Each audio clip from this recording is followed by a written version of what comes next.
இன்றைக்கி நம்ம புதினா அவியல் பண்ணுறோம். ரொம்ப ஈஸியாக பண்ணக்கூடிய ஒரு டிஃபன்.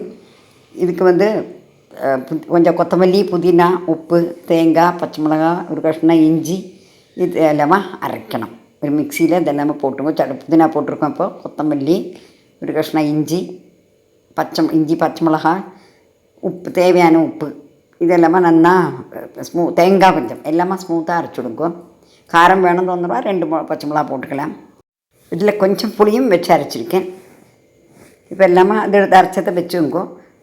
அவில் வந்து நான் 1.5 கிளாஸ் 1.5 டம்ளர் எடுத்துகிட்டு இருக்கேன். அதை ஒன்று தண்ணியில் போட்டு நான் அலசி எடுத்துங்கோ. வடிகட்டி விடணும். இந்த அவிலை கொஞ்சம் சாஃப்டாக அவினால வேகமே வடிகட்டி விட்டேன் நான். அது உதிராக இருக்கும் அப்போ தான். இப்போ ஒரு பாண்டியில் தேங்காய் எண்ணெய் விட்டு கடுகு, உளுத்தம்பருப்பு, வரமிளகா எல்லாம் தாளிச்சுக்குங்கோ. இதுலேயே அந்த மஞ்சப்பொடியும் போட்டு அந்த புதினா அரைச்சிருக்கோம் இல்லையா சட்னி, அதையும் இதில் போட்டு நல்லா இந்த பச்சை வாசனை போகணும். இஞ்சி, பச்சை மிளகா, கொத்தமல்லி, புதினா எல்லாம் போட்டிருக்கோம் இல்லையா, அந்த புதினாவோடனா பச்சை வாசனை போகணும். அது வரையிலும் நல்லா அது வதக்கி இந்த மாதிரி கெட்டி ஆற போல் வதக்கிக்கணும்.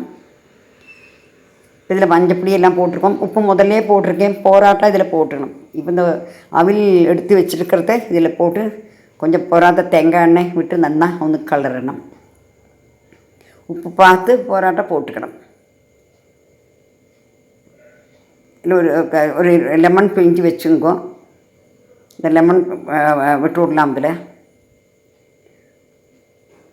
இதில் கொஞ்சம் நெய்யும் விட்டுருக்கேன். இந்த பிரேக்ஃபாஸ்ட் ரொம்ப ஈஸியாக பண்ணி விடலாம். தேங்க்யூ ஃபார் வாட்சிங் மை சேனல்.